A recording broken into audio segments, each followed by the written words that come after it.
ณะนี้ท่านผู้ฟังกำลังรับฟังรายการสาระธรรมยามแลงดำเนินรายการโดยอาตมภาพพระครูอภิวัฒนวิกรมวัดปากตังเจริญตำบลดอยหล่ออำเภอดอยหล่อจังหวัดเชียงใหม่เป็นผู้รับผิดชอบดำเนินรายการจบไป1 ชั่วโมงมาต่อกันในชั่วโมงที่2เวลา 16:05 นาทีเวลา 4:05 นาทีก็ฟังกันไปแถมชั่วโมงศรัทธาญาติโยมท่านสาธุชนท่านทั้งหลายก็ขออนุโมทนากับญาติโยมที่ยังเหนียวแน่นติดตามฟังกันอยู่ขอบคุณสถานีวิทยุทุกคลื่นทุกที่ทุกแห่งที่รับสัญญาณอยู่ณเวลานี้ปัจจุบันนี้ญาติโยมเฮาอยู่กันในยุคโลกาภิวัตน์ซึ่งเป็นยุคที่มีข้อมูลข่าวสารที่สามารถส่งถึงกันได้บักกี่วินาทีส่งกันแป๊บเดียวเลยพิมพ์ข้อความกาหูปถ่ายกาอินะสิ่งใดที่เราทำไปเราก็สามารถเชื่อมโยงถึงกันหมดมันอย่างที่ญาติโยมเขาได้ฟังอยู่นี้อาตมาภาพจัดรายการอยู่ที่เดียวกับแผ่ออกไปถึงสถานีวิทยุแต่ละที่แต่ละแห่งสถานีวิทยุเปิ้นก็มีเครื่องส่งแผ่คลื่นไปถึงบ้านญาติโยมไปตามอินเทอร์เน็ตพ่องไปตาม YouTube ไปตาม Facebook เนี่ยข่าวสารข้อมูลอะไรอย่างเหล่านี้ที่มาลงในมือถือมาอยู่ในมือเฮานี่ถ้าว่าเป็นสิ่งที่บดีก็จะเกิดผลกระทบต่อตัวเฮาแล้วก็คนรอบข้างบางทีก็กระทบต่อจิตใจเฮาหันแล้วก็สลดหดหู่พอแล้วก็บ่ค่อยสบายใจฉะนั้นอันยังก็ตามญาติโยมที่เฮาส่งไปเนี่ยเฮาบ่ควรที่จะให้กระทบต่อคนอื่นต่อคนรอบข้างคนถึงโลกเพราะว่าโลกแกนนี้มีสัมพันธ์กันเป็นลูกโซ่เหมือนกับไฟเหมือนไม้ขีดไฟเนี่ยก้านเดียวก็สามารถลุกลามเผาทั้งป่าตรงกันข้ามถ้าหากว่าเขาทำความดีอย่างญาติโยมเขาอย่างวันนี้เขาจะถ่ายรูปไปเก็บดอกก็ได้หรอมันพวกจะไปวัดเนอะถ่ายรูปเก็บดอกโอ้วันนี้มีใจใครไปเอี่ยววัดวันโกนไปเพียววัดเพียวหยัง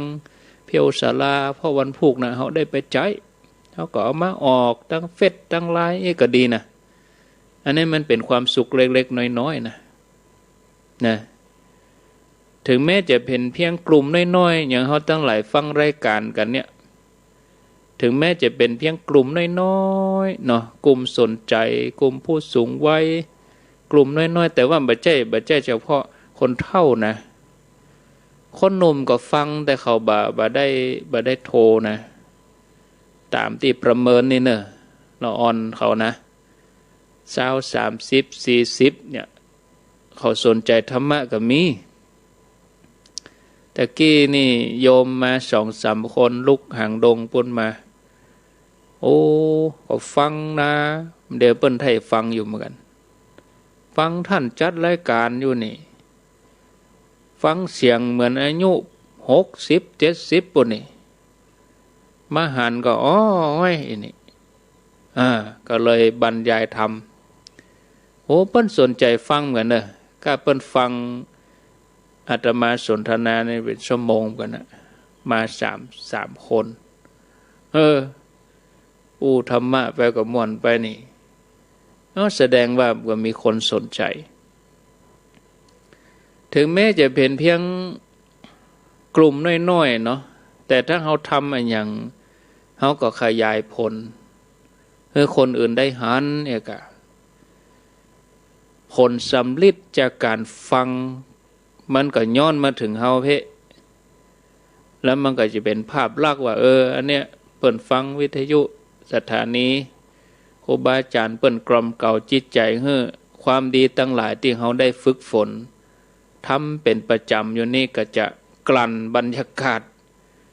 เกิดกระแสแห่งความสะอาดบริสุทธิ์กระแสแห่งความดีแล้วมันก็จะขจัดสิ่งที่มืดมัวสิ่งที่บดีทั้งหลายออกไปอย่างเราทั้งหลายตั้งอกตั้งใจที่จะทำภารกิจอะไรอย่างทำให้มันพร้อมกันเนี่ยสวดมนต์เนี่ยอย่างเวลามาเจ้าเนี่ยจันทร์ถึงศุกร์เนี่ยตีห้าเนี่ยเอามาลงมือสวดมนต์พร้อมกันไปเลยมันดังกระหึ่มไปเชียงใหม่ละปูนเชียงไฮ้เนี่ยภาคเหนือเฮานี่แล้วก็เริ่มเดือนกรกฎานี่อาตมาจะจัดรายการทุกวันพุธนะเฉพาะ104นี่จะมีเฉพาะวันพุธต้นเดือนเนาะ104นะแต่สถานีอื่นๆในเครือข่ายขึ้นสีขาวนี่ก็เริ่มเดือนกรกฎานี่จะจัดทุกวันพุธแต่พุธนี้เป็นครูบาอาจารย์อยู่เบิดเมื่อคืนนะก็ถวายให้เปิ้นแห่ม2พุธอาตมาภาพก็จะไปจัดทุกวันพุธเมื่อคืน20 ทุ่มนะเพราะว่าสถานีเปิ้นถวายให้แห่ม2สถานีถวายเวลาไม่ใช่ถวายสถานีถวายเวลาโดยทีมงานของคุณดารณีเป็นคนเวียงปะเป้าคนบ้านเดียวกันเนาะเพิ่นกะหันความสำคัญของการเผยแผ่พระพุทธศาสนาเฉพาะที่สถานีคุณดารณีนี่มันเดี๋ยวนี้10 คลื่น10 สถานีแล้วเพิ่นจะเพิ่มให้แหม2 สถานีแต่อาจารย์ต้องจัดนะท่านอาจารย์ต้องจัดรายการนะก็เป็นอย่างรับปากเปิ้นเขาก็จะจัดไปสักถึงสิ้นปีนี่เนาะสถานีเปิ้นมีคนฟังเกยหูแล้วคนติดเกยหูแล้วก็นั่นเขาก็ก้อยทดถอยแล้วก็ถวายเวลาครูบาอาจารย์ได้ดังเดิมนี่นะปุ่นตีใหม่นี่ไปออกเมืองแป้แล้วก็ไปออกเจียงแสนนะแหม2 คลื่นก็จำเป็นนะญาติโยมเนาะเป็นยังเมื่อคืนอาทิตย์ละ1 วันบ่ได้เมื่อคืนนะส่วนใหญ่เนี่ยแต่มาเป็นเน้นมาเจ้าตี 3 ตี 4 ตี 5เลยละเมื่อคืนน่ะละเมื่อคืนก็เลยโยมที่เปิ้นถวายเวลาเปิ้นก็เลยว่าพระอาจารย์เนี่ยมาเข้ารายการพ่องเปิดมาได้ก็มีกระตุนอื่นอย่างใดก็บ่ดีเนาะจำเป็นอินดูเปิ้นก็ทำหน้าที่ไปศรัทธาญาติโยมท่านทั้งหลายมันก็เป็นความสุขอย่างหนึ่งเหมือนญาติโยมเขาฟังเนี่ยครูบาอาจารย์ที่เปิ้นมาออกรายการก็เป็นความสุขของเปิ้นความสุขที่ได้ทำญาติโยมก็มีความสุขที่ได้ฟังครูบาอาจารย์ที่เปิ้นทำหน้าที่อย่างสถานีที่เปิ้นตั้งอยู่ในวัดเนี่ยเปิ้นก็มีความสุขในเมื่อเปิดสถานีไปแล้วมีเสียงตอบรับมีคนฟังมีคนตอบรับมีคนปฏิบัติฟังแล้วตั้งสถานีมาก็บ่เสียหลายเนาะศรัทธาญาติโยมสังคมปัจจุบันนี่มีการพัฒนาทางด้านวัตถุเทคโนโลยีนักขึ้นต่างซีกโลกฝั่งตะวันตกกาตะวันออกกาต่างก็มีการแข่งขันพัฒนาต่างด้านเทคโนโลยีพัฒนาแบบยุดยั้งนะเอาง่ายอย่างโทรศัพท์iPhone เนี่ย iPhone 4 iPhone 5 iPhone 10บ่เดียว iPhone 11 12เหมือนให้เป็น iPhone 20เนาะบ่ยุดบ่ยั้งมาอยู่ติ๊กๆนะเพราะว่าขีดความสามารถของมนุษย์เฮาเนี่ยบ่มีขอบเขตเนาะแล้วก็ทั้งที่เป็นความสามารถในทางสร้างสรรค์แล้วก็ความสามารถในการทำลายล้าง บางทีก็คิดอาวุธขึ้นมาที่จะประหัตประหารกันทดลองอาวุธนิวเคลียร์ปรมาณูอาวุธอย่างคิดค้นออกมาเลยระเบิดปรมาณูระเบิดนิวเคลียร์หัวรบเอามาวันดีคืนนี้ก็ขนเอามาคูกันโรคโควิดนี่ก็ดีเหมือนกันมันทำให้เศรษฐกิจทั้งโลกมันหยุดคนก็เลยเอาเงินส่วนนั้นมันลงเรื่องสุขภาพหมดถ้าว่าเศรษฐกิจดีนะก็จะมาคอมเมนต์กันให้มากะเนาะก็อย่าไปเสาะหาคิดค้นอาวุธขึ้นมาให้มะเดี๋ยวนี้ต่างคนต่างถอยประเทศมหาอำนาจก็ต่างคนต่างถอยก่อนเอามาดูแลสุขภาพประชาชนก่อนเดี๋ยวนี้ต่างคนต่างต้องดูแลบ้านตัวเก่าโควิดนี่มาเตวงเลยแต่ถ้ามีโควิดนะ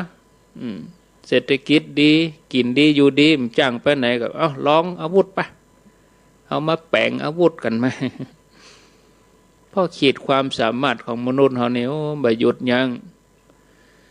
โลกจะสดใสหรือล่มสลายก็ขึ้นอยู่กับจิตสำนึกของมนุษย์นะเพราะว่ามนุษย์นี่เป็นผู้ที่กำหนดชะตาของโลกและชะตาตัวเองสังคมปัจจุบันนี่มุ่งเน้นแต่เรื่องของความคิดกำอู้การกระทำที่เป็นเรื่องนอกตัวจินตนาการออกไปไกลถึงนอกโลกนอกจักรวาลนึกถึงว่ามีการลงทุนจำนวนมหาศาลเพื่อจะผลิตยานอวกาศส่งมนุษย์ไปสำรวจดาวแก่นนั่นมนุษย์อยู่ได้ก็ดาวแก่นนี้มีสิ่งมีชีวิตอยู่บางทีสำรวจพอมีน้ำอยู่หั่นโอ้ดีใจบางครั้งนี่เดินทางออกนอกโลกเอาชีวิตเป็นเดิมพันทั้งสำเร็จและล้มเหลวทั้งที่โลกแก่นนี้ที่เฮาอยู่เนี่ยมันสมบูรณ์ทุกอย่างแล้วเพียงแต่เฮามาจัดสรรกันดีๆถ้าคนมีศีลมีธรรมมันอยู่กันได้บางทีดาวอังคารดาวพระจันทร์มันไม่ใช่มีอย่างมนุษย์เฮาอยู่บนโลกเฮาเนี่ยโอ้พอเป็นจังได๋เขียวบื้อน้ำไหลไฟสว่างในน้ำมีปลาในน้ำมีข้าวดินก็อุดมสมบูรณ์ต่างดาวพวกน้องอย่างไปปลูกก็บ่ขึ้นบางทีใช้เงินมหาศาลเพื่อจะออกนอกโลกไปสำรวจดาวแก่นนั่นแก่นนี้ดาวตัวเองโลกตัวเองยังบ่ใส่ใจดูแลก็น่าคิดเหมือนกันเนาะท่านผู้ฟังนอกจากนี้ก็ยังมีหัวข้อที่เฮามาอู้มาจากันบางครั้งบางทีพิจารณาแล้วก็เป็นเรื่องที่บ่มีสาระคาดเดาไปต่างๆนานาอย่างตะว่าเนี่ยเสียงบึ้งบังบึ้งบังเป็นว่าเป็นสะเก็ดดาวชนิดระเบิดมันมาอยู่ในวงโคจรของโลกอยู่ในแรงดึงดูดของโลกเป็นละอ่อนเขาก็เฮี้ยนมาเนาะบักกองมาเสียดสีกับจันบรรยากาศมันก็เกิดแสงเกิดสีถ้าเป็นเมื่อคืนก็ผีปุ่งเช้าถ้ามีหลักวิทยาศาสตร์อธิบายก็ก่อนเขาก็ว่าคนมาเกิดน่ะจะไปตักมันนะถ้าไปตักมันอย่าไปลงต้องสัตว์มันถ้าเขาบัดตักไว้ก็ไปลงต้องคนเนี่ยหน้าเนี่ยมันยังมีนักเอาไปเลิกจากตรงจากนามาหมอกมืดซุ่มซิมมีนะเสื้อเตียวมีไก่ขี้เปอปิกบ้าน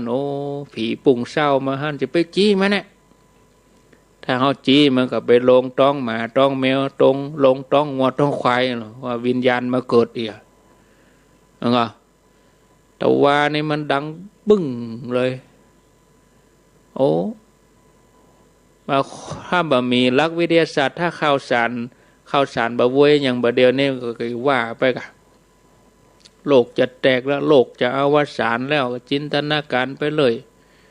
สมัย Y2K มัน Y2K จำได้ก็เมื่อ20 กว่าปีก่อนถ้าเป็นฝรั่งนี่ก็คือปี 2000 ประเด็นนี้ปี 2000อย่าง 2021กะ เนาะปี2021ปีที่แล้ว21ปีที่แล้วสมัยปี2000ก็ลือกันว่าโลกจะดับป้ากันไปปูจาเตียนวัดสาวัดมานะ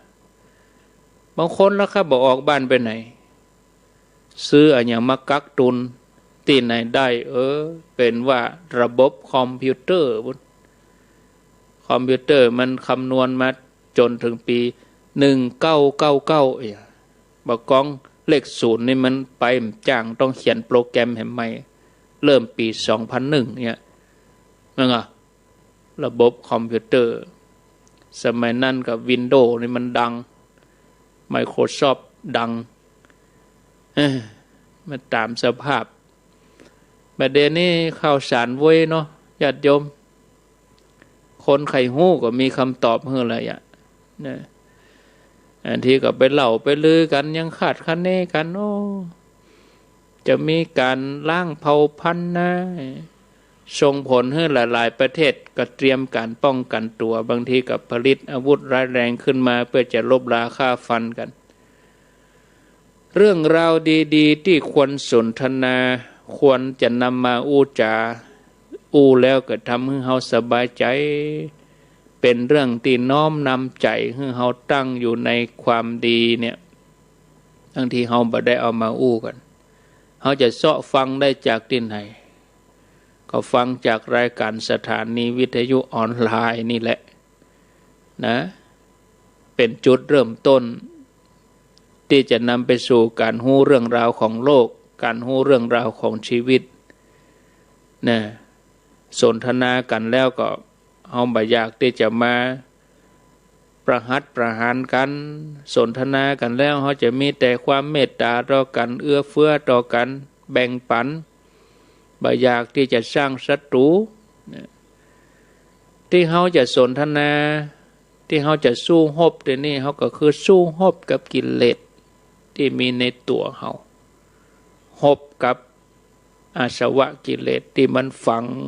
นอเนื่องอยู่ในใจเฮานี่มาหลายภพหลายชาติบ่ถ้วนอกุศลมูลต่างๆที่เป็นต้นเหตุให้ได้เกิดกายทุจริตวจีทุจริตมโนทุจริตเนี่ยเฮาต้องรบให้ชนะ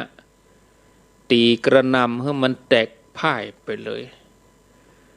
ถ้ายังทำบ่ได้เฮานั่นก็จะตกเป็นบ่าวเป็นทาสของพญามารเป็นผู้พ่ายแพ้ตลอดกาล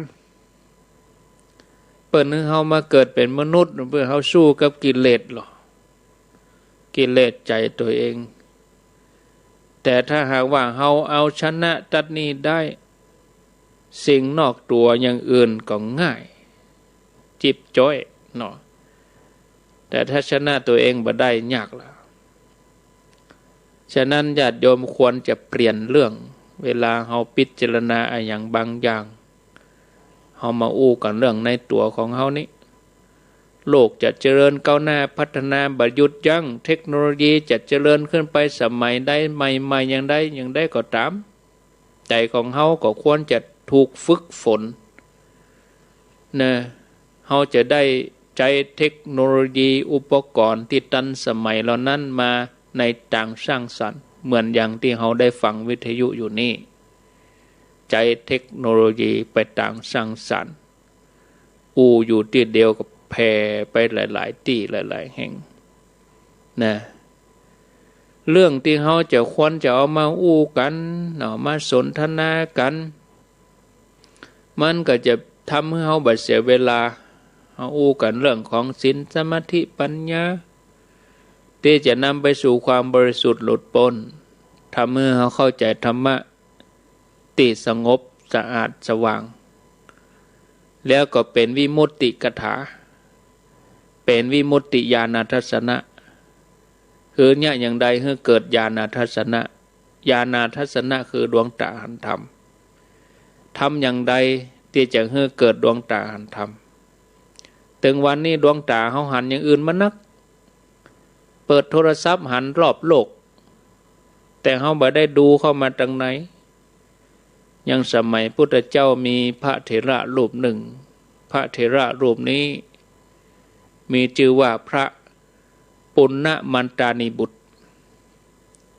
พระรูปนี้นี่เปิ้นมีชื่อเสียงในเรื่องของธรรมกถึกนะธรรมกถึกก็คือเทศเก่งเทศนาเก่งนี่นะสามารถเทศสั่งสอนจนมีผู้บรรลุธรรมตัวนักสมัยละอ่อนนี่ท่านศึกษาคัมภีร์ของพราหมณ์จนแตกฉานคัมภีร์ของพราหมณ์นี่เป็นไตรเพศพราหมณ์นี่เป็นห้องเป็นไตรเพศพุทธนี่ไตรปิฎกคริสต์นี่ไบเบิลนะแล้วก็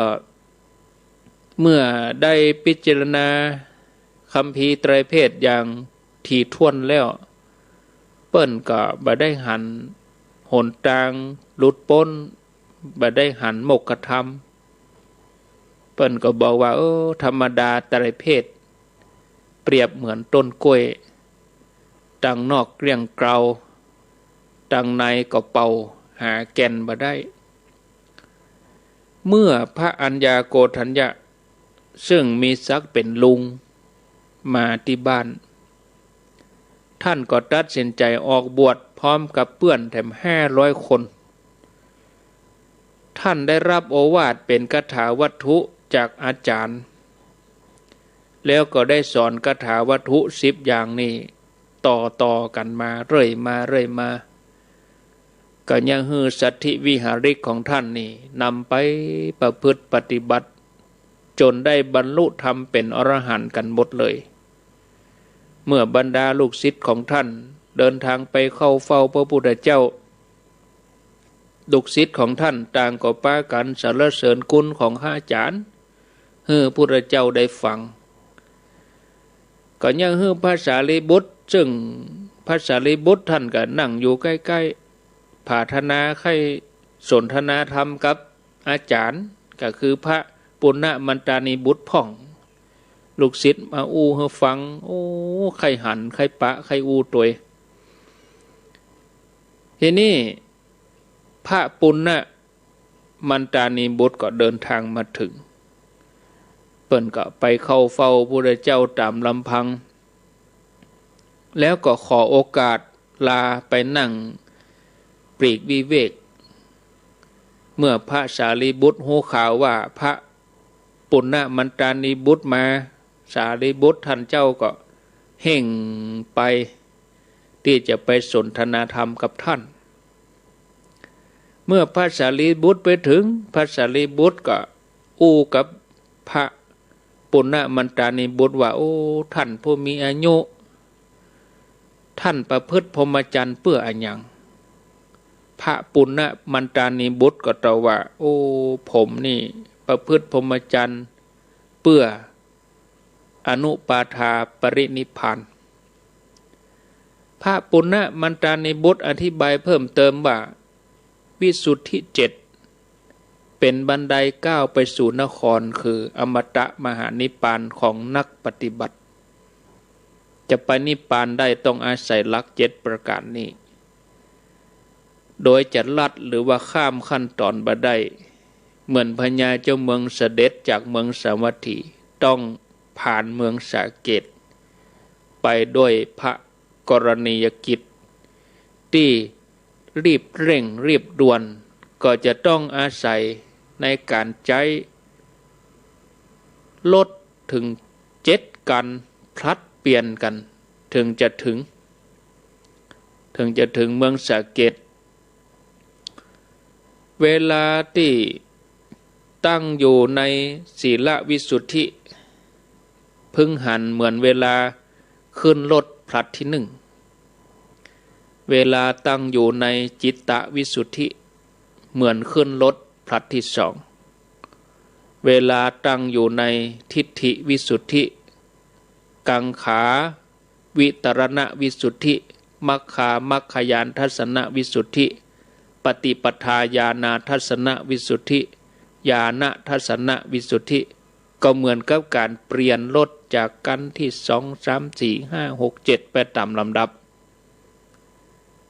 จะบอกว่าประพฤติพรหมจรรย์เพื่อให้ได้อย่างใดอย่างหนึ่งก็บ่ได้เพราะ วิสุทธิเจ็ดมีความเกื้อกูลกันเพราะว่าศีลวิสุทธิเป็นประโยชน์แก่จิตตวิสุทธิจิตตวิสุทธิเป็นประโยชน์แก่ทิฏฐิวิสุทธิทิฏฐิวิสุทธิเป็นประโยชน์แก่กังขาวิตรณวิสุทธิแล้วก็กังขาวิตรณวิสุทธิเป็นประโยชน์แก่มัคคามัคคายานัสสนวิสุทธิมัคคามัคคายานะทัศนวิสุทธิเป็นประโยชน์แก่ปฏิปทาญาณทัศนวิสุทธิปฏิปทาญาณทัศนวิสุทธิเป็นประโยชน์แก่ญาณทัศนวิสุทธิแล้วญาณทัศนวิสุทธิเป็นประโยชน์แก่อนุปาทาปรินิพพานท่านผู้มีอายุผมประพฤติพรหมจรรย์ในพระผู้มีพระภาคเจ้าผมประพฤติเพื่ออนุปาทาปรินิพพานอย่างนี้ครับอีเนาะพระสารีบุตรได้ฟังอย่างอันก็ชมเชยว่าเป็นบุญญาลาภของผมเนี่ยที่ได้มาปะมาอู้ที่ได้มานั่งใกล้ได้สนทนากับท่านผู้เป็นธรรมกถึกฝ่ายพระปุณณมันตานิบุตรก็ถามว่าผู้มีอายุท่านชื่อว่าอะหยังเปื้อนพรหมจรรย์ทั้งหลายฮู้จักท่านว่าอย่างใดพระสารีบุตรก็ตอบว่าผมนี่มีชื่อว่าอุปติสสะแต่เปื้อนพรหมจรรย์ภิกษุทั้งหลายฮู้จักผมว่าสารีบุตรเมื่อพระปุณณมันตานิบุตรได้ฟังอย่างนั้นก็บอกว่าท่านผู้เจริญผมกำลังอู้กับอัครสาวกโลนี่ขอจุมมาเนอะผมบอกฮู้เลยนะว่าท่านเป็นสารีบุตรเป็นบุญของผมที่ได้ปะได้หันได้อู้กับท่านผู้มีปัญญาอันเป็นเลิศนะจากนั้นพระเถระถึงสองก็อู้กันชมเชยสนทนาธรรมกันอย่างนี้ท่านผู้ฟังญาติโยมอันนี้เป็นตัวอย่างของนักปราชญ์บัณฑิตที่เปิ่นอู้กันเปิ่นสนทนากันเปิ่นอู้กันแต่เรื่องภายในที่ทำใจให้หยุดนิ่งเป็นไปเพื่อนิพพานบ่ได้ใส่ใจเรื่องนอกตัวเลยเพราะยิ่งเฮามาศึกษากันเรื่องทั้งโลกนักเท่าใดบางทีก็จิตมันก็วิ่งไปตามกระแสแห่งโลกบางทีหล่นไปหล่นมาหล่นบัดดันเต้าใช่หล่นไปด้วยโลกแต่ถ้าเฮามาหยุดมันนิ่งเฮาก็จะมีชีวิตอยู่เหนือโลกแถมอย่างหนึ่งเฮาก็จะเข้าใจโลกเป็นไปตามความเป็นจริงฉะนั้นญาติโยมวันเวลาที่ผ่านไปบ่ดีไปมัวเมาไปเสียเวลาวิพากษ์วิจารณ์เรื่องไร้สาระเรื่องคนนั้นเรื่องคนนี้คนนั้นเป็นอย่างนั้นคนนี้เป็นอย่างนี้บางทีไปงานบุญได้นะไปแต่งตัวเอาไปแต่งอย่างใดก็เรื่องของเปิ้นเอาก็พอเฮานี่พิจารณาตัวเฮาพอเขาก็เหมือนเขาพอเฮาเขาว่าเขาแต่งตัวบ่เปิ้งเขาก็ว่าเฮาแต่งตัวบ่เปิ้งมันเดียวกันแลกกันคนกรรมฉะนั้นถอยมาพิจารณาตัวเองเรื่องคถาวัตถุนี่เป็นเรื่องที่ทำให้เฮาได้บรรลุธรรมเป็นเรื่องที่เฮาได้ทำใจปฏิบัติเนาะศรัทธาญาติโยมท่านสาธุชนท่านทั้งหลายวิวัฒนาการของโลกนี่เปลี่ยนแปลงอย่างบ่หยุดยั้งมีหลายสิ่งหลายอย่างที่บ่งบอกถึงความสามารถที่บ่มีขีดจำกัดของมนุษย์แต่ก็มีหลายสิ่งหลายอย่างที่แสดงให้เห็นว่ามนุษย์เขายังบ่ได้รับการพัฒนาจิตใจให้สูงขึ้นต่อใดเพราะการพัฒนาคุณภาพชีวิตให้สูงขึ้นนั่นต้องเริ่มต้นจากการพัฒนาใจคนเสียก่อนเนาะสูงจากเรื่องอะไรยังสูงจากเรื่องที่เจ้าโลกทั่วไปเปิ้นเกี่ยวข้องกันที่เขาเกี่ยวข้องกันคือการได้มกมุ่นอยู่กับรูปเสียงกลิ่นรสสัมผัสธรรมารมณ์ที่บ่ใจสาระแก่นสาร เป็นบ่วงของมารที่ทำให้เกิดความเป็นห่วงเป็นใยความกังวลอยู่ตลอดเวลาเฮามุ่งมาขจัดกิเลสอาสวะเหล่านี้ให้มันออกจากใจ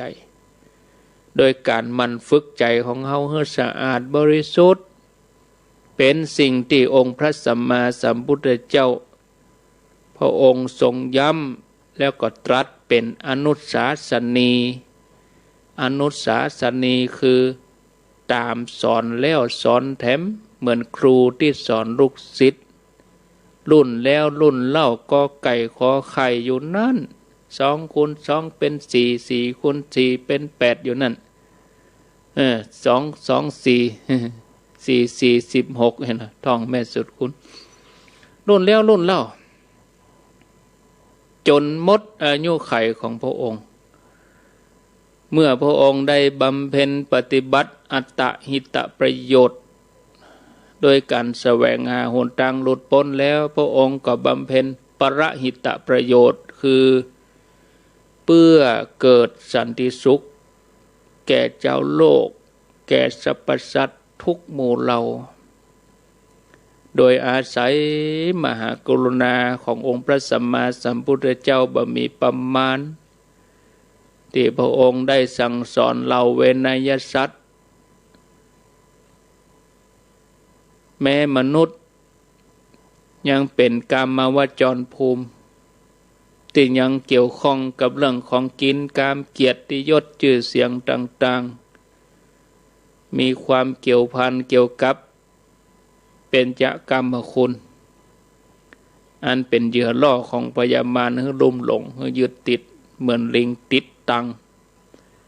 งนี่มันเหนียวอย่างเข้าตังลิงติดตังที่บ่สามารถจะสลัดลุดออกจากยังเหนียวได้แต่ถ้าว่ามนุษย์เฮาฮู้วิธีการดำเนินจิตเข้าไปสู่ภายในเอาใจมาตั้งไว้ที่พระรัตนตรัยมันประพฤติปฏิบัติตัวเองเป็นตัวของตัวเองพยามารก็บังคับบัญชาบ่ได้อันนั้นพระองค์ถึงสอนว่าโน่นโคนไม้โน่นเรือนว่างโน่นรอมฟังพวกเธอทั้งหลายจงมันประกอบความเพียรอย่าประมาทในชีวิตจะได้เป็นผู้บ่เดือดร้อนห้อนใจในภายหลังพระองค์ตรัสอย่างนี้มันผู้เขาก็มาว่าต่อเนาะแต่บรรบัดใจเวลานี้แล้วนะมันพวกเขาจะมาฟังกันในเวลาเจ้าเนาะอันพวกวันพฤหัสบดีก็มีเวลาตี 5เหมือนเดิมพอเวลาตอนนี้ก็4:38 นาทีละเขาก็เวลาเหลือแถมหน่อยประมาณ22 นาทีก็เปิดสายให้ญาติโยมเขาโทรมาเนาะประมาณ20 นาทีนี้ไผจะอู้จะจ้าก็ขอเจริญปอนแลกเปลี่ยนสนทนาแจ้งผลการรับฟังก็ได้อู้จ่าเรื่องใดก็ขอเจริญปอนเนาะหมายเลขก็ติดต่อที่หมายเลขนี้09983663322เมืองฝางไฟดับว่ากำลังดังบ่เดี๋ยวนี้ว่าอินดูบนดอกฝางไฟดับไปเสียวะมาแล้วอีนะเอา0998366322ไผจะอู้จะจาจะสนทนาถามปัญหากะแจ้งผลการรับฟังกะรับสายก่อนน้อท่านพระครูน้องจ้อมเนาะครับผมอนุวัตศรีรัตน์น้องจ้อมครับป่ออนุวัตศรีรัตน์ก่อนบดหมื่นหน่อมเดี๋ยวนี้เนาะบดหมื่นฝนกับบดตกกับฮ้อนกับฮ้อนว่างนะบดแต่ว่ายังมีลมโชยมาอยู่นะครับติดด้วยร้อนลมนี่มันลมปัดตะก้าแห้งอย่างนี้นี่ปลุกนากันลกตะก้ากัน โอ้โจกดีเนอะครับผมท่านพระครูครับโควิดนี่ผมว่าเป็นอาวุธอย่างหนึ่งครับนั่นกะยุดทุกอย่างไอปรมูชีวภาพอาวุธชีวภาพแปลงมาลดประชากรมนุษย์เนาะครับการอเมริกาจ่ายไปหลายล้านนั่นถอยมาหมดเลยมันเดี๋ยวนี้เนาะทุกประเทศบ่มีที่เว้นบ่มีไว้ทุกประเทศทุกทั่วหน้าหมดเลยเนี่ยเนาะครับได้รับหมดทั่วโลกเลยครับผมกำลังใจให้ท่านพระครูขอบคุณเนอปออนุวัตน้องจ้อมสันทราย0998366322วันนี้รู้สึกเวลาโวยเหรอเหลือ20 นาทีจะหมดแล้วอะจะ5 โมงแรงแล้วอะญาติโยมพ่องก็จบรายการแล้วก็จะไปกาดไปลีไปเสาะกินเนาะเสาะของกินเสาะทำกับข้าวพ่องก็รอฮับลูกฮับหลานเลิกห้องห่ำห้องเฮียนเนาะรับสายเจริญพรอ๋ออันนี้ไผหาdạ thôi luôn đen à phải แม่นว่าใจก็เอาคนโจ๊กอ่ะ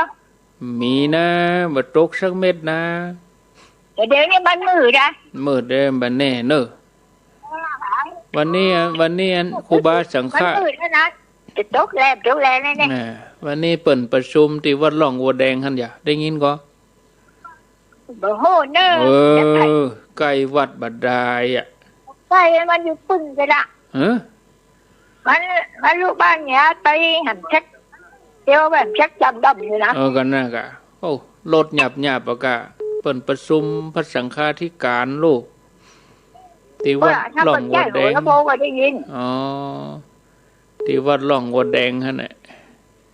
สันกำแพงสันทรายด้วยสเก็ตอย่างมื้อนั้นไปหั่นหมดอ่ะกะ4-5 อำเภอถ้าพระครูวัดประภัยมานี่ก็นั่นกะถ้าประภัยห้วยปะท้องมาประดิษฐ์วัดไปเนี่ยนี่นั่นกะด้วยสเก็ตผมมาหั่นหมดอ่ะกะเจ้าคณะเพิ่นเอาเจ้าคณะไปประชุมหั่นหรอนั่นพูดกับฟังดูลุงยองเด้อโชคดีไปเอากรให้ตุลุงบนสอบกรนะดีว่าเน้นนะซ้อมดีๆกะซ้อมดีๆหน่อยกะก่อนจะขึ้นเวทีก็ซ้อมให้ก่อนกะขึ้นเวทีไปเดินโดนไหลลงเวทีอ่ะมันเดี๋ยวเฉยๆจ่าย้ายก็ไปใจจ่าเฉยๆนะก็นี่จะอ่านก่อนก็เอาเที่ยวใส่เห็นหรือน้องไม่ใช่ไปได้ตาลายก็ล่ะน่ะก็บ่ใส่เขี้ยวตาลายนะใส่เขี้ยวนี่ตาลายมันหันเนาะเขี้ยวบ่ใส่บ้านใส่บ่ได้มันเจ็บเนาะถอดออกก็ไปถูกอย่างไรอ่ะมันถอดออกอ่ะมันพ่อบ่เขี้ยวมันหักแล้วมันขำเนื้อเลยไปสิวอยู่นี่ใช่บ่ได้ถ้ามันแงะเพิ่นเจ็บเนาะนั่นแต่ได้โอ้ยอ่ะนั่นเป็นยังเนอะเจ้าโชคดีเจ้าอันนี้ถ้าจะมีก็ยายพรนะก็เก่งขนาดนี้เอาวันแปรงฟันออกเอามาแปรงฟันทางนอกก็ได้เอาเขี้ยวมาแปรงฟันทางนอกเนอะอัจฉริยะเหมือนกันนะอันนี้เอาเขี้ยวมาแปรงฟันทางนอกได้เนี่ยเนาะมีไผญาติได้นี่เจริญปนเจ้าจากดังได้แม่สีพันธุ์กะแม่สีพันธุ์สบายดีกันเจ้าสบายดีบ่เจ็บบ่ไข้บ่เมื่อยยังขออนุโมทนากันเด้อสบายบ่เมื่อยบ่ไข้ยัง อยู่ดีสบายยังไม่ก็บอกเป็นอย่างนะแต่ดีละอโลคยาอโลคยาปรมาลาภาความไม่มีโรคใจเปิ้นว่าเมินหรอธรรมดาเนาะฟังชัดดีเนาะปัจจุบันทุกวันแหละแล้วเป็นอะไรเป็นนี้อะไรก็ฟังแต่ว่าเขาบอกให้ติดแต่อาจารย์เพิ่นสายมันทีมันซ่อนกันเนาะสายมันบอกว่าสายไม่ว่างสายไม่ว่างก็เหมือนเดียวกันน่ะกะแม่อู้อยู่นี่คนอื่นก็ติดบ่ติดเหมือนกันน่ะโอ้มาอยู่นี่ก็คิดถึงอ้อมันกันเป็นยังเป็นยัง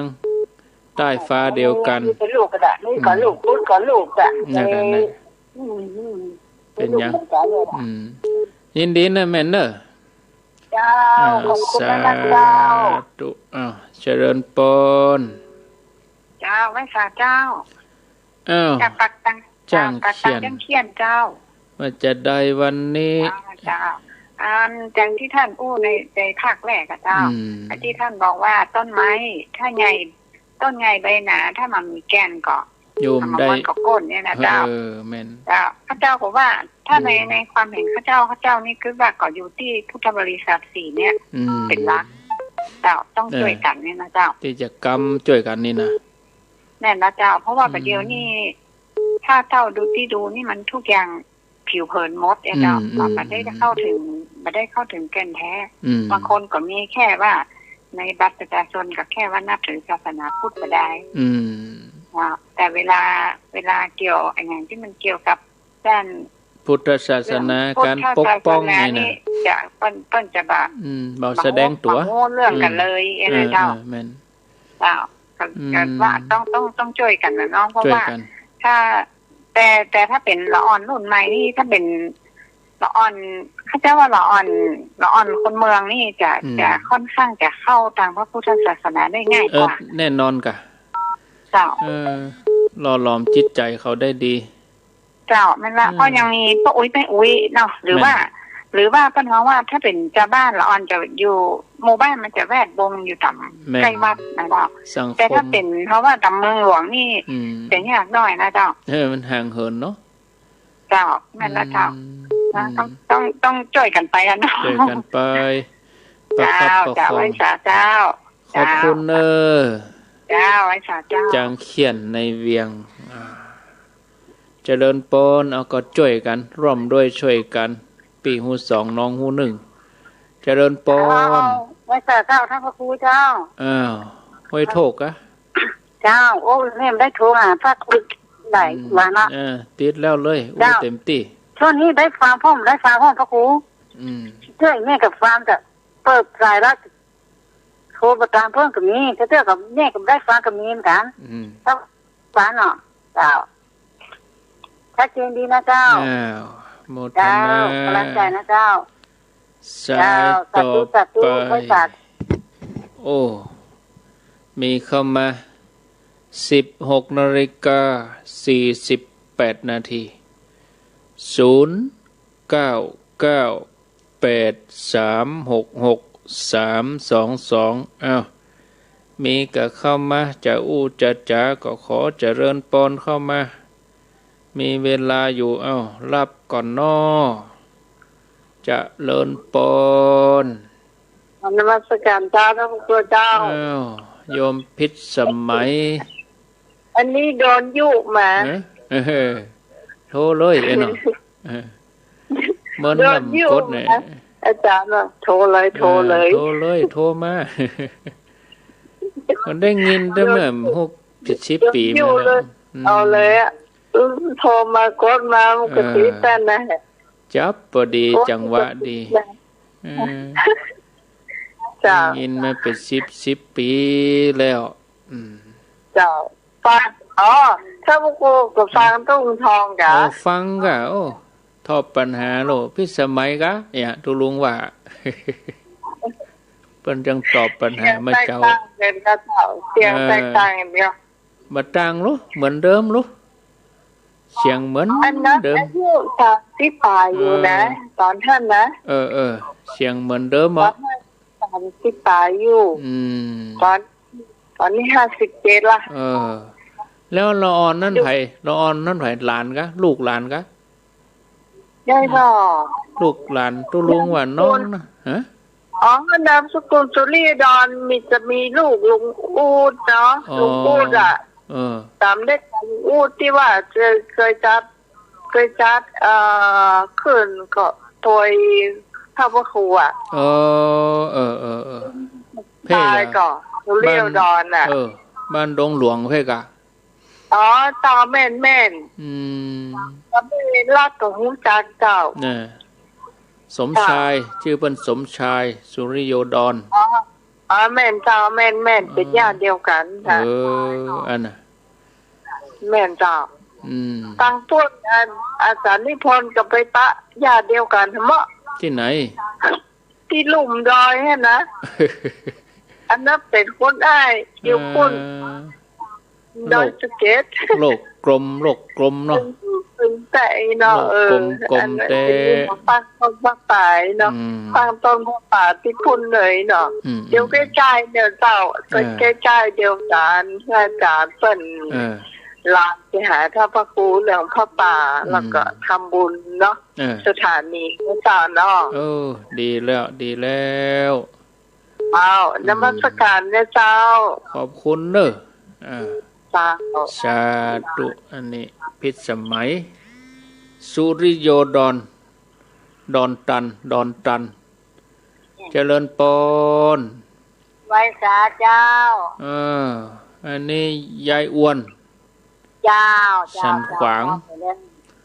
ฟังสถานีหยังลองฟังมันเนี่ยค่ะลองฟังมันพ่อสองเจ้าว่ามันไม่ดังมันจะดังมาดังว่าดังจะดีวันดังทีก่อนบ้านยายอ้วนดังทีจะต้องแจ้งนี่เนาะได้ดึงเสาขึ้นเจ้าเอาฟังข้างนอกนี่มันหวานไปท่าเลยกับรถรถมันน่ะบ้านรถอยู่หน้าบ้านเหรอถนนจ้าไม่คืนเนี่ยควายน้อยเอาเข้ามาในห้องอย่างแล้วสบายดีวันนี้ฟังโอ้เซ็กซี่มันไม่ได้ยินวันนี้ได้ยินทีแล้วเจ้าได้ยินปล่อยดีเนาะจ้าได้ยินปล่อยดีแล้วก็อันนั้นกับบ้านแฟนก็ได้ยินจะทีบึ้ดเมื่อคืนน่ะจ้าไม่คืนก็ได้ยินบ้านเป็นแม่วังเรดิโอเนี่ยจ้าดูต่างฟังเนาะจ้าขอบคุณเนอะเจ้าแต่ที่กับฟังอันนั้นหรอฟังอันของอันลุงดมมันแฝงเจ้าประดมไว้สาเจ้าสาธุยายอ้วนสันขวางโดยรอเจริญปนไว้สาเจ้ามีฟ้องฟังเนื้อแม่ฟ้องปงดอนหน่อยเนาะเจ้าปงดอนแจงโฮมกันเจ้าแดดตุยตกตุยช่วยๆเนี่ยฝนเนี่ยแดดก็แดดฝนก็ตกแล้วเนี่ยก็อันเนี้ยก็เฮ็ดจะออกเฮ็ดแดงเฮ็ดเหลืองจะออกไหนหล่นไปก็เจ้าได้น้อยเป็นหล่นก็มันจะพัดเลิศหล่นไปก๋วยเตี๋ยวกะเฮ็ดแดงเฮ็ดน้ำหมอยนึ่งกับน้ำพริกขาเนาะโธ่เจ้าโอ้ฟังกูเจ้าแรงเต็มโทฟังอยู่ฟังเขามาใครเก็บก็ฟังเมื่อคืนน่ะย้งผิดสมัยนะเจ้าผิดสมัยนะเป็นแฟนรายการเมื่อคืนเหมือนกันกะค่ะฟังอยู่ไปโทรไปเตียนนี่ใครหัวเหมือนได้เนี่ยก็เป็นร่วมรายการก็โทรไปกะพี่น้องลำปางอีกอ่ะอันนี้แม่อยู่ลำปางเนอะอีกอ่ะฟังอยู่ฟังย้งผิดสมัยเป็นโทรไปหาตุ้งคล้องบ่สมัยได้หมดเนาะโอ้ไป10 ปีแล้วลูกขนาดไหนเช้าแล้วก็หาสมัยอันนี้มันเช้า30แล้วอ่ะเช้ากว่าปีแล้วก็ตุ้งบุกอุ้มหมอนนะนั่นกัน8 โมงนะออก8 โมงมันมีตีสองไหนก็ฟังเนาะนั่นไงตี2ก็มันต้องจับเหรอจับพอดีกะแล้วเมื่อวันนี้รับห้องอ่ะในวันนี้อยู่บ้านกันได้ยินเดี๋ยวมาเอาญาติจะไฟให้เดี๋ยวนี้เอาไปเอวให้ด้วยกันเดี๋ยวนี้ หน้ากับตาแดนโอ้หน้ากับห้อนหัวเดี๋ยวนี้เขาเข้าห่มเลยเป็นวัดในห้อนหัวเดี๋ยวนี้เข้าห่มเอาเข้าห่มอ่ะเอาใส่หน้าชารถถีบกำลังใจเนอะเจ้าเอาใส่ชารถถีบไปเนาะเจ้ารถเขียงอันก็มันไปเอี่ยวให้ตัวโลนี่มันปลูกจักไข่วะมีก็เข้ามาแถม5 นาทีครับแอมสายสุดท้ายเดี๋ยวจะอันว่างห้างเวลาให้เปิ่นรายการต่อไป0998366322สุดท้ายเจ้าไว้สาเจ้าท่านผู้จากเวียงป่าเป่าเจ้าปลูกลาขวงหอมเจ้าลากโคตั้งเจ้ามากันวันนี้เลยเจ้าเดียวสายมันย่นมันกำลังใจเจ้าเวลามันอย่างมันน้อยเดียวหาฟังพลังโมนนี่เจ้า2 ชั่วโมงอ่ะ2 ชั่วโมงนะนี่คำเดียวแป๊บเดียวคนเนี่ยเจ้าเดียวบึดกับฟังกันฟังครูบาอาจารย์อินดูปนนี้นี่เนาะโยนมันนี่เอาอินดูเนอะเอามาเถอะอินดูปนนี้เพิ่นโทรมา5เตื้อวะตั้งปลายมัน975นึ4975โทรมา3 สาย4 สายบ่ได้รับอินดูเพิ่นแดงปะลึงนี่เพิ่นมีความตั้งใจสูงมาเตอะโยมถ้ามาอาตมาจะลาแล้วนะ0998366322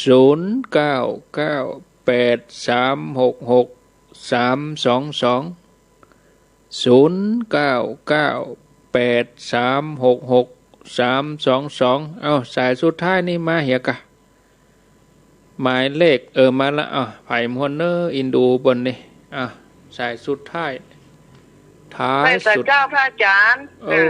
ลูกลาขัวหอมนี่นะพระอาจารย์บ่ต้องไปตัวยายฟองมาอยู่ตัวแม่นี่อยู่ในห้องนี้ผ้ามันต้องตากแดดไปสวนจักไข่วะอยู่บนตู้เย็นอยู่บนตู้กับข้าวก็มีนะ